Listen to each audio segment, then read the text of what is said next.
तो very good morning everyone, कैसे हैं आप सब। So welcome again to management mantra by doctor Barkha Gupta.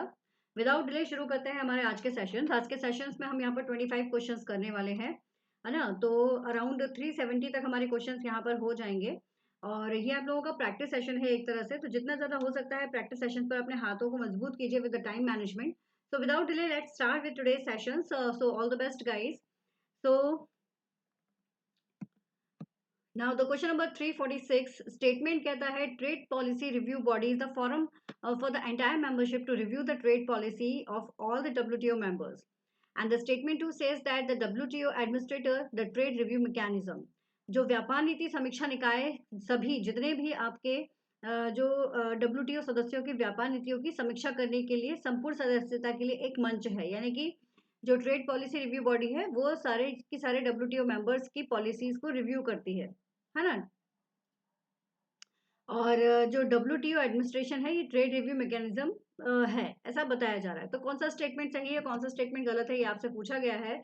तो अगर आप लोगों ने WTO पढ़ा होगा तो आपको पता होगा कि both the statements are correct, दोनों ही स्टेटमेंट जो है वो करेक्ट हैं। इसका फुल फॉर्म भी कई बार पूछा गया है, TPRB के नाम से पूछा गया है कि TPRB का फुल फॉर्म क्या होता है, तो ये आपको पता होना चाहिए। एंड इट्स रिलेटेड टू, ये किससे रिलेटेड है ये आपसे पूछा गया है, तो WTO से रिलेटेड है, ये आपको पता होना चाहिए। Now question number 347. In order to make the spatial allocation of fiscal resources to MSME, which one of the following proposals was introduced in the budget of 2015-16? 2015-16 में कौन सा बजट में क्या पेश किया गया था, कौन सा प्रस्ताव पेश किया गया था आपके MSME के वित्तीय संसाधनों के रूप में के लिए, तो ये आप लोगों को यहाँ पर बताना है। ठीक है, तो यहाँ पर 4 ऑप्शंस आपको दिए गए हैं, आपको इन सब के बारे में इन्फॉर्मेशन पता होनी चाहिए। लाइक एक तो आपको पता है बट चारों का आपको पता होना चाहिए कि क्या हो सकता है। MSME बैंक क्या है, micro unit development refine agency यानी कि मुद्रा बैंक क्या है, सेल्फ एम्प्लॉयमेंट टैलेंट यूटिलाइजेशन सेतु बैंक क्या है, स्वच्छता भारत अभियान विकास कोष क्या है। तो इन सब की इन्फॉर्मेशन भी थोड़ी थोड़ी ले लीजिए, और साथ ही साथ ये कब आए थे ये आपको पता होना चाहिए। Okay, so the right answer is A guys, मुद्रा बैंक जो है वो इसका सही आंसर है। Next question, 348. In dispute resolution mechanism of WTO regime, the collapse of Doha round top the Kanchan in September 2003 has been attributed to which one of the following? WTO शासन के विवाद समाधान तंत्र में सितंबर 2003 में कैनकन में दोहा दौर की वार्ता के पतन के लिए किसे जिम्मेदार ठहराया गया है। यहाँ पर कुछ ऑप्शंस आपको दिए गए हैं। अगेन मैं आपसे बोलूंगी, मैं समय की थोड़ी शॉर्टेज होने की वजह से मैं थोड़ा सा स्पीड में आप लोगों को बता रही हूँ, बट आपको क्वेश्चन के आंसर उसी तरह से करने हैं। लाइक आप क्वेश्चन देखेंगे, वीडियो को पॉज करेंगे, आंसर्स पढ़ेंगे, अपना आंसर टिक करेंगे, उसके बाद फिर आंसर्स देखेंगे। ये राइट तरीका है। इससे आपकी जो है वो रीडिंग पावर, आपका जो मेंटल स्टेट है वो भी पता चल जाएगा कि वो किस हद तक क्वेश्चन को समझने में, उसको एनालाइज करने में सक्षम है। तो इसलिए इसके लिए खुद थोड़ी सी मेहनत करना, मेरे बोलने पर ना जाकर खुद पढ़ना इनको, तो वो ज्यादा बेटर रहेगा। The right answer is A guys, the right answer is A, subsidies in agriculture and agriculture domestic support policies to developed nation. विकसित देशों की कृषि और कृषि घरेलू समर्थन नीतियों में सब्सिडी, इसके लिए इसे जिम्मेदार ठहराया गया था। ठीक है, दोहा राउंड के बारे में। Next, in international financial environment for settlement of debt there is a practice known as netting practice। किसे क्या बोला गया है, नेटिंग प्रैक्टिस बोला गया है ना, netting practice. the netting practice pertain to which one of the following? Netting practice किससे रिलेटेड है ये आपसे पूछा गया है। तो ये चारों पॉइंट्स आप पढ़ के देखिए और फिर सोचिए कि नेटिंग प्रैक्टिस जो है वो किससे रिलेटेड है। The right answer is A guys, इसका सही आंसर है ए, a practice by which subsidiaries of affiliates within the TNC network settled inter-subsidiary debt for the net amount on during the post transactions period। एक अभ्यास जिसके द्वारा TNC network के भीतर सहयोगी कंपनियों की सहायक कंपनियां लेन देन के बाद की अवधि के दौरान बकाया शुद्ध राशि के लिए अंत सहायक ऋण को निपटान करती हैं। तो ये जो निपटान वाला कंडीशन है that is comes under the netting practice. है ना, इसको यहाँ पर नेटिंग प्रैक्टिस बताया गया है। क्लियर? टीएनसी का मतलब तो पता है आप लोगों को या नहीं पता है, मुझे कमेंट बॉक्स में जरूर बताना कि टीएनसी का फुल फॉर्म क्या होता है।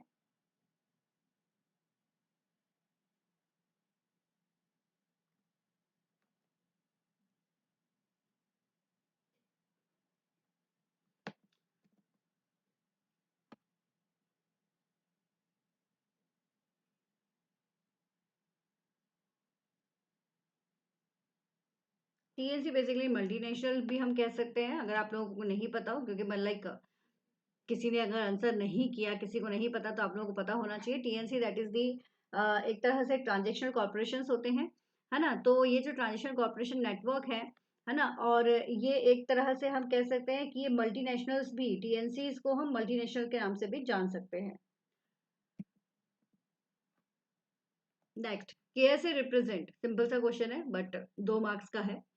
केएसए का फुल फॉर्म क्या होता है, इसमें भी बच्चे गलती कर जाते हैं। तो right answer is D, knowledge skills and attitude.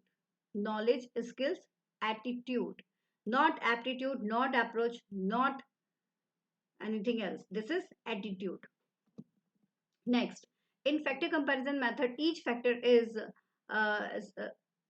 described जो फैक्टर कंपैरिजन मेथड में जो ईच फैक्टर्स है वो किस चीज को बता रहा है, मनी वैल्यू, रैंकिंग, स्किल्स, या फिर none of these. The right answer is A, this is show the money value. Factors comparison method पढ़िए ना, किससे रिलेटेड है, जॉब इवैल्यूएशन। ठीक है, जॉब इवैल्यूएशन से रिलेटेड है, और वो किसके बारे में बताता है, जो फैक्टर कंपैरिजन होते हैं वो मनी वैल्यू को कंपेयर किया जाता है। Arrange the following steps of job evaluation in the proper sequence. आपको यहाँ पर जॉब इवैल्यूएशन की प्रॉपर सीक्वेंस में स्टेप्स बतानी है, तो जॉब क्या पहला आएगा वो आपको सोचना है। ए और सी जो है इनको ध्यान से पढ़ना, क्योंकि यही जो है ये फर्स्ट जो ऑप्शन है आपको चूज करने में मदद कर सकता है। ठीक है, चलिए। तो the right answer is B guys. अगर आप ध्यान से देखोगे, जैसे मैंने कहा था ए और सी ही ऑप्शंस में पहले दिए गए हैं। तो review the job description and job specifications, ये तो हो नहीं सकता है। तो फर्स्ट वन आपका चूज द बेंचमार्क जॉब, यही होगा। अब आपके पास ये दोनों ऑप्शन तो कट हो गए, यही दोनों ऑप्शंस बचे हुए हैं, इनको आप देख सकते हो। ठीक है, अब देखो लास्ट में जैसे दिया गया डिफाइन ईच फैक्टर्स डिग्री, तो ये तो लास्ट का पॉइंट हो नहीं सकता है। Review job descriptions and job specification, ये लास्ट का पॉइंट हो सकता है। तो इसी से आप अंदाजा लगा सकते हो कि सही आंसर जो है वो बी ही होगा। ठीक है, तो थोड़ा सा स्मार्ट टेक्निक का यूज करके भी आप लोग यहाँ पर अपना आंसर्स निकाल सकते हैं। Now, which of the following are include in the work place diversity. Work place diversities में क्या क्या चीजें इंक्लूड होती हैं, ethnicity, career experience, gender, geographic experience, या sexual orientation. Which one is include for the work place diversity? The right answer is D, yes, सभी कुछ होता है। किसी भी चीज में आपको डाइवर्सिटी देखने को मिल सकती है, मेल फीमेल हो सकते हैं, जियोग्राफिक एक्सपीरियंस हो सकता है ना, और आपका जो है करियर एक्सपीरियंस हो सकता है, जेंडर, एथनिसिटी, कुछ भी यहाँ पर जो है वो हो सकता है। यानी कि ये सारे के सारे पॉइंट्स जो हैं they related to the work place diversity. Again दो स्टेटमेंट आपके सामने है। Statement one, to exist and be successful in a competitive world, a business has to be ethical. है ना, अगर आपको कॉम्पिटिटिव एज में सक्सेसफुल जाना है तो आपको एक बिजनेस को एथिकल रखना पड़ेगा। स्टेटमेंट टू कहता है ethical organizations can be recognize on the basis of corporate excellence, not on its relations with the stakeholders. अब आप अंदाजा लगा ही सकते हैं कि कौन सा स्टेटमेंट सही है और कौन सा स्टेटमेंट गलत है। The right answer is B guys, कि स्टेटमेंट वन जो है वो तो बिल्कुल सही है, but statement two are not correct. क्यों? क्योंकि यहाँ पर ये जो नॉट आ गया ना, इसी ने इसको गलत कर दिया। क्यों? क्योंकि ये बात सही है कि एथिकल रहेंगे तो आप सक्सेस होंगे, बट एथिकल जो है वो सिर्फ कॉर्पोरेट एक्सलेंस के लिए ही नहीं, साथ ही साथ स्टेक होल्डर्स के रिलेशंस में भी आपको एथिकल रहना पड़ेगा। उनके साथ धोखा करोगे तो बिजनेस कहाँ से मिलेगा, है ना, या फिर आपके लिए कौन सक्सेस के लिए खड़ा रहेगा। Next, which one of the following is the post-offer takeover defense mechanism in which target company buys back uh, shares at the significant premium? Again, आपके लिए ये है कि भाई आप लोगों ने पढ़ा तो सब है, लेकिन आपको इनके नाम जो है वो पता होना चाहिए, लाइक ये क्या है, इनका मीनिंग पता होना चाहिए। The right answer is C, this is green bell. Okay, इस पे नंबर नहीं डल पाया, तो this is the bonus question, ये बोनस क्वेश्चन हो गया आपके लिए। Which of the following models identify the strategic development process, the value creation process, multi-channel integration process, performance assessment process, and the information management process as its core process? ये सारा की सारा जो है वो कौन जो है किस में बताया गया है, ये आपसे डायरेक्टली पूछा गया है। मतलब एक ही में बहुत कुछ बताया गया था। Model name is C guys, this is C. ये देखो,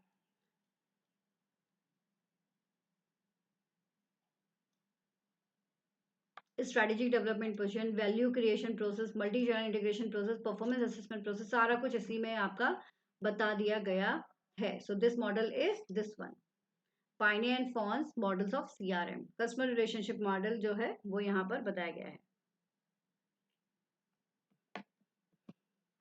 next 356, a workman hire a place of a permanent workman or provisioner who is temporary absent is called।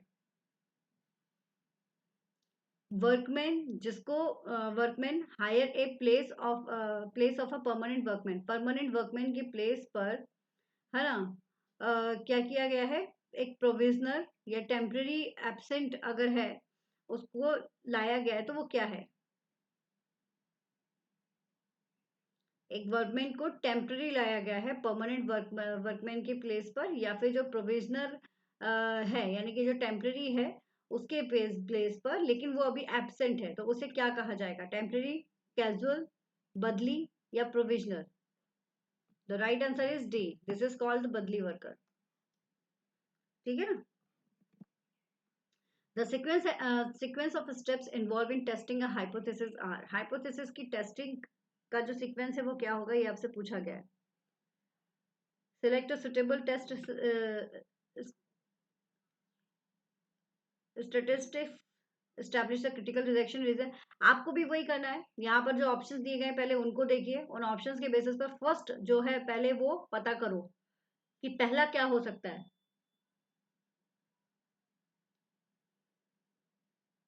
पहला पता चल गया तो आंसर अपने आप निकल कर सामने आ जाएगा। ठीक है, hypothesis testing, the right answer is B. जैसा मैंने कहा पहला पता चल गया तो अपने आप समझ में आ जाएगा, बिकॉज देखो स्टेट सबसे पहले काम होता है नल और अल्टरनेटिव हाइपोथेसिस का पता करना। ठीक है, नल हाइपोथेसिस और अल्टरनेटिव हाइपोथेसिस का पता करना, ये अगर पता चल गया तो आगे की चीजें अपने आप सामने आ जाएगी। जैसे state the level of significance, उसके बाद हम पता करेंगे। ठीक है, सेकंड स्टेप हो गई। इसके बाद हम पता करते हैं establish the critical and rejection reasons कितना है। Then select the suitable test for statistics and formulate the decision rule to evaluate the null hypothesis. And the important point is that कि आपको ये भी पता होना चाहिए hypothesis की testing के लिए आप कौन से test use कर रहे हैं।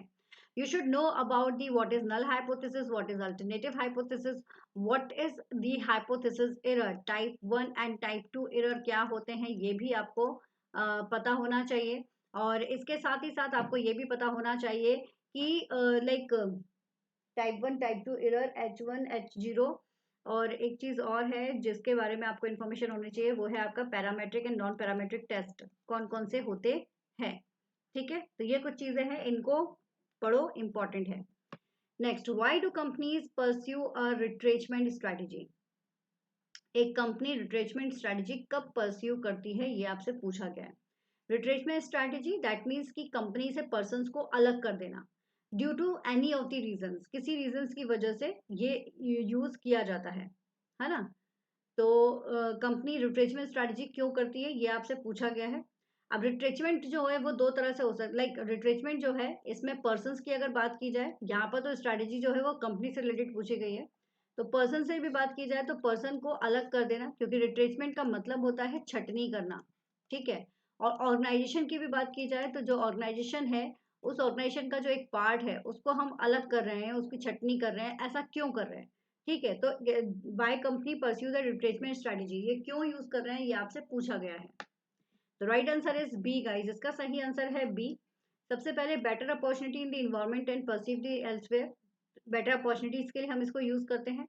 The environment is seems to threatening the internal strength and insufficient to meet the challenges. अगर वो जो है पार्ट जिसमें हम वर्क कर रहे हैं वो इनसफिशिएंट है, इसमें स्ट्रेंथ नहीं है ना, हमको उसमें बेटर कुछ मिल रहा है, इसलिए भी हम करते हैं। The firm is not doing well and perceive its as doing poorly. कोई एक पार्ट जो है फर्म्स का वो सही तरीके से वर्क नहीं कर रहा है, तब भी हम ऐसा यूज रिट्रेचमेंट जो है वो यूज कर सकते हैं, क्योंकि बेटर है कि उसको हटा के अपना पूरा फोकस जो है वो जो अच्छा कर रहा है उस पर लगाए। Which of the following statements are true about the line balancing? Line balancing के लिए कौन सा स्टेटमेंट्स यहाँ पर सही है, ये आपसे पूछा गया है। The right answer is B guys, इसका सही आंसर है B.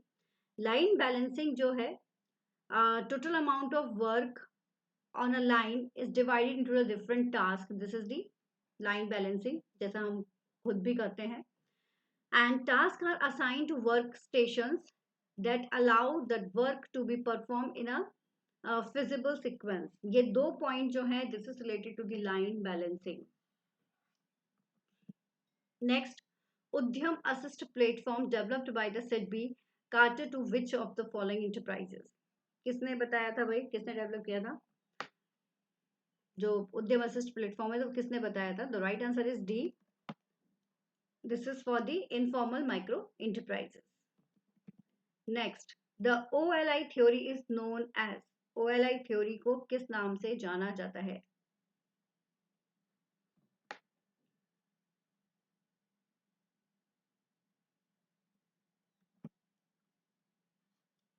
This is the election paradigm, ठीक है, the election paradigm. O that is the ownership, location, internationalization, ठीक है, OLI framework. Now, how will offer curve react when the customers are heterogeneous? आपका जो curve है वो किस तरह का जाएगा जब कस्टमर जो है वो हेट्रोजेनस है? जीरो क्वाड्रेंट, नेगेटिव, ऑप्टिमम्स या positive? The right answer is B, negative.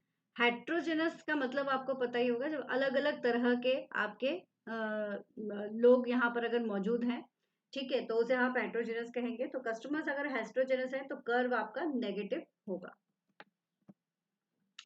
IBRD international bank for reconstruction and development is also known as, I think ये सभी को पता ही होगा। The right answer is B guys, that is the world bank.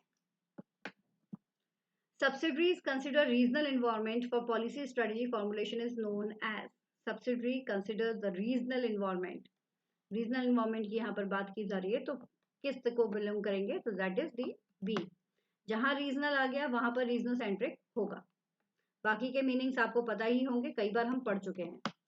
Direct investment overseas aim at manufacturing product not manufacturing by the firms in the home country is term as, ध्यान से सुनना, direct investment overseas aims at manufacturing product not manufactured by the firm, manufacturing products not manufactured by the firms in the home country is termed as,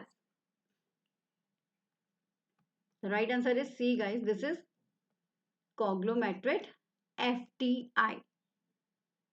जो firm product बनाती है वो product नहीं है, कोई और प्रोडक्ट है, किसी और प्रोडक्ट के लिए उसने क्या किया है? इन्वेस्ट किया है, तो दैट इज दी कॉग्लोमेट्रेट, है ना। कॉग्लोमेट्रेट का आपको मतलब पता हो गया ना, दैट इज दी, अगर जो भी प्रोडक्ट कंपनी बना रही है, ये है कंपनी, ये शूज अगर बनाती है, शूज की जगह इसने FMCG में अपना जो है वो FMCG में अपना कोई प्रोडक्ट जो है वो ओपन कर दिया है, तो this is कॉग्लोमेट्रेट, okay.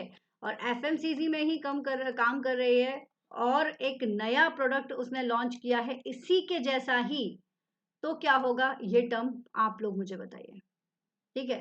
Similar form है, सिमिलर प्रोडक्ट्स जो है वो क्रिएट अगर कर दिया उसने, नया मैन्युफैक्चरिंग किया है, तो वो क्या होगा? कॉग्लोमेट्रेट के अपोजिट क्या होगा ये आपको बताना है। Who was sorry WTO was established on, कब स्टैब्लिश हुआ था भाई? सभी को पता होना चाहिए, very important. The right answer is B, this is 1 January 1995। और WTO के बाद, WTO लाइक किसकी सक्सेस के बाद क्रिएट किया गया था, ये भी मुझे बताना बहुत इंपॉर्टेंट है। Now 67, we don't have a marketing department, we have a customer department. Herbs Keller's statements give above refers to which one of the following concept? किसके लिए बताया गया है? इन्होंने बोला है कि भाई हमारे पास जो है वो मार्केटिंग डिपार्टमेंट नहीं है, हमारे पास कस्टमर डिपार्टमेंट है. The right answer is C, this is the marketing concept. अभी जो फोकस जा रहा है वो कस्टमर्स की नीड पर ही जाता है, तो this is the marketing concept. 68, the process of converting a non-productive inactive assets into the productive assets by selling the receivable to the companies that specialize in their collection and administration is described as, क्या बोला जाएगा? Credit administration, factoring, receivable management या credit rating. एक और important आपके लिए, ये terms जो हैं इनके मीनिंग पता कर लो. बहुत डिटेल में जाने की जरूरत नहीं, अगर नहीं पढ़ा है तो बस मीनिंग आप लोगों को एटलीस्ट पता होनी चाहिए. The right answer is B, it is called the factoring. वैसे मुझे पता है पढ़ा होगा, इंपॉर्टेंट है. Next question, which of these is an off the job training method? आपको भी पता है ट्रेनिंग मैथड दो तरह की होती है, एक होती है on the job and the next one is the off the job. So which of these is an off the job training method? कौन सी होगी?